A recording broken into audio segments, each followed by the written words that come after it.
Hey everybody, welcome to Storm Talk. This is Way Through News. Oh, hello. Hold on, let me adjust here. Feeling a little short. Logan, I'm a little short today. And turn over here. Yeah, I'm always short. Anyway, thanks for clicking on Storm Talk. It's been a while since we've had a chance to do one of these because we've had a couple of active days, and I didn't want a lot of the long-term discussion to get mixed into what was going on in the daily stuff as of late. I do want to talk about our outlooks, as always the case. Today we're in that general thunderstorm outlook. The marginal risk for severe weather starts in Missouri. You get into the slight and enhanced areas, though, as you get into the plain states. And Ryan Oak, storm chasing again, out here in the middle of it all.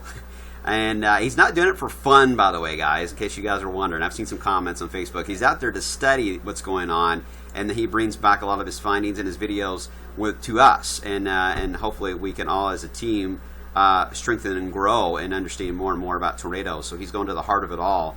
And there is a reason why he's out there, not just for fun. Okay. Had to defend Ryan there a little bit. All right, so now as we head into tomorrow, we'd have some thunderstorms potentially in the area. So we're in the general. The marginal gets closer to us, and then as we head into Saturday, we are in that marginal area. Although there may be a chance, if there's going to be any area that will be upgraded to a slight risk, I think it's going to be Ohio and southern Indiana, and I'll show you why here in just a second. First off, another humid day outside, warm as well. The sun is going to be the biggest determining factor on how warm we get. Forecasting high temperatures and this pattern is very, very challenging because a very humid atmosphere has very little movement from day to night on the thermometer. High moisture content, or pretty much a moist atmosphere, allows the thermometer to move very little.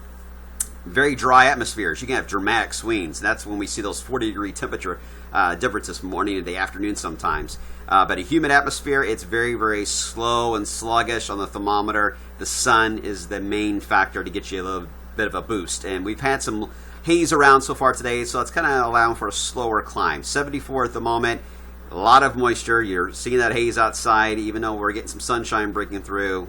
Still pretty hazy. 66 is the dew point, 70 in Jasper and Paoli. So yeah, it is sticky again. Here's a look at the visible satellite, and you see that haze and stratus deck right along I-64 here in Louisville. Now, those of you to the south are seeing kind of a partly cloudy sky, a little hazy, but you're seeing some sun rays and a decent amount of sun for those of you in Indiana. Now, there is an area of low pressure that is to our south, and you can see that swirling here. It shows up nicely on the visible satellite as a little mini area of low pressure, a little bit of a vortex. It's going to ride into East Kentucky tonight. Not strong enough to give us a major event when it comes to rain and thunderstorms or anything like that, but I do think it's going to be enough to allow for any development today to pop here on the northern side of that. Will be our best chance to see some downpours develop, and if they develop, they'll drift slowly to the north and northwest. That'll be the storm motion today. If you're looking at your radar and your Way Through Weather app, that'll be the motion today, kind of drifting north and northwest versus moving in from the west. Kind of an opposite flow, thanks to that little spin there in southern Kentucky.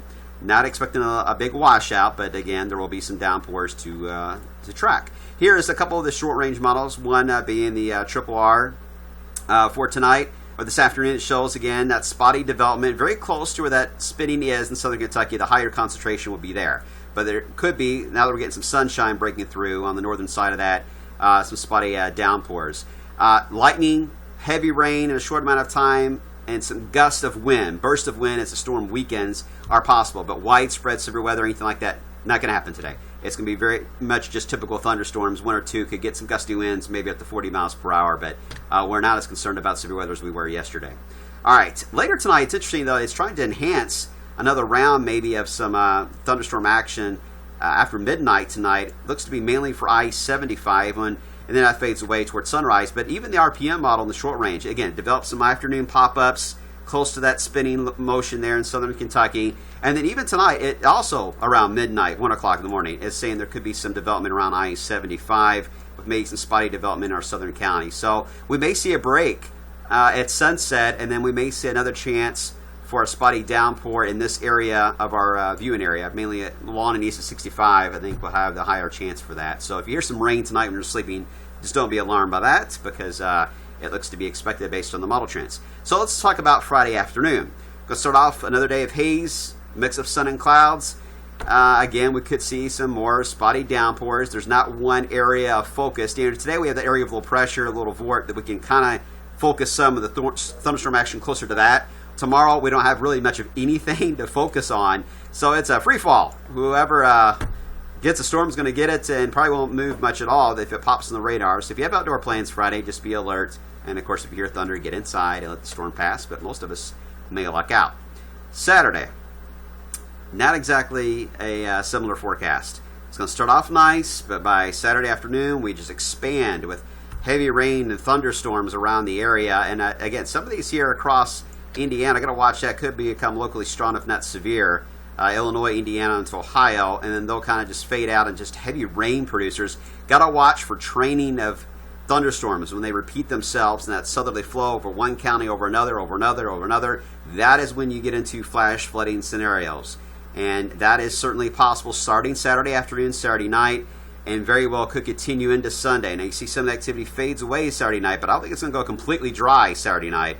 I think there's still going to be some heavy downpours to talk about in our area, and then we'll see this all repeat itself again on Sunday. Both days have high rain chances, but it looks to be Saturday will be mainly midday, early afternoon, all the way through Saturday night. Sunday has a better chance to see even heavier downpours that don't move much at all, and that's a reason why there could be more flooding concerns here for both of those days. We'll wait and see how this is looking when we get a little bit closer to it. I don't want to raise the flag and say it's going to be a washout completely or it's going to be a big flooding event. But at this point, I would bet on more wet times than dry times starting Saturday afternoon through Sunday night. I wish I had better news, but that's the way it's looking. The reason why, too, that we're not talking about a lot of severe weather, I mean, really the strongest winds for tomorrow, and they're not really overly as strong, will be located with that low moving up to the north and east tomorrow. May provide a few gusty storms in Ohio. Not too concerned with it here locally, but other than that, Saturday, as I mentioned, there is another little focus of some stronger winds. That's why there could be a slight risk, or it's a marginal risk now. It could be a slight risk issued for that Saturday afternoon if those winds and instability do meet up together. Wouldn't rule it out. Looks to be north of us right now. But other than that, look at that. Hardly any wind to talk about through the middle of next week.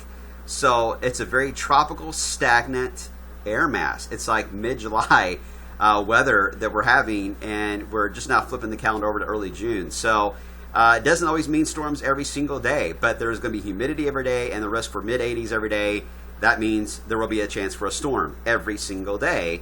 The highest concentration certainly will be this weekend, but next week, the atmosphere just doesn't change a whole lot. We don't have much of a trigger, but there still could be some downpours to track. So get used to this is what I'm trying to say. Is there any relief coming? When you look at the humidity forecast, that front, as we head into this weekend, it's going to try its best to come through here. Now, the Canadian model, I will say, pushes it all the way down to at least central Tennessee.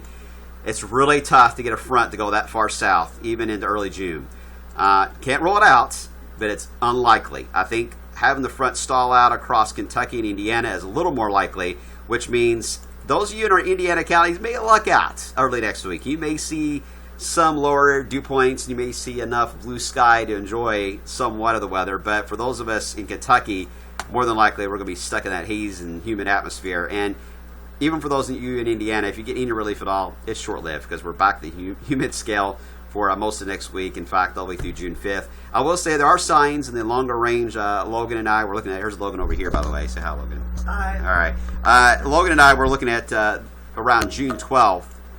There are signs we could have a trough that may try to dig into the Ohio Valley. It won't really reduce our temperatures much, but it may dry out the atmosphere enough and lower the dew points enough to cut off that humid machine enough to limit our storm potential for the weekend of the 12th. It's a big if, though, because, again, it's hard to get it much more south than that. But at least there's a sign, maybe, of some relief by the 12th of June. Between now and then, though, it's more of a July-August pattern. Okay, guys, that's the way it stands right now. Much more on the short term, of course, the downpours the next couple of days on our social media pages, and, of course, today beginning at 5 o'clock.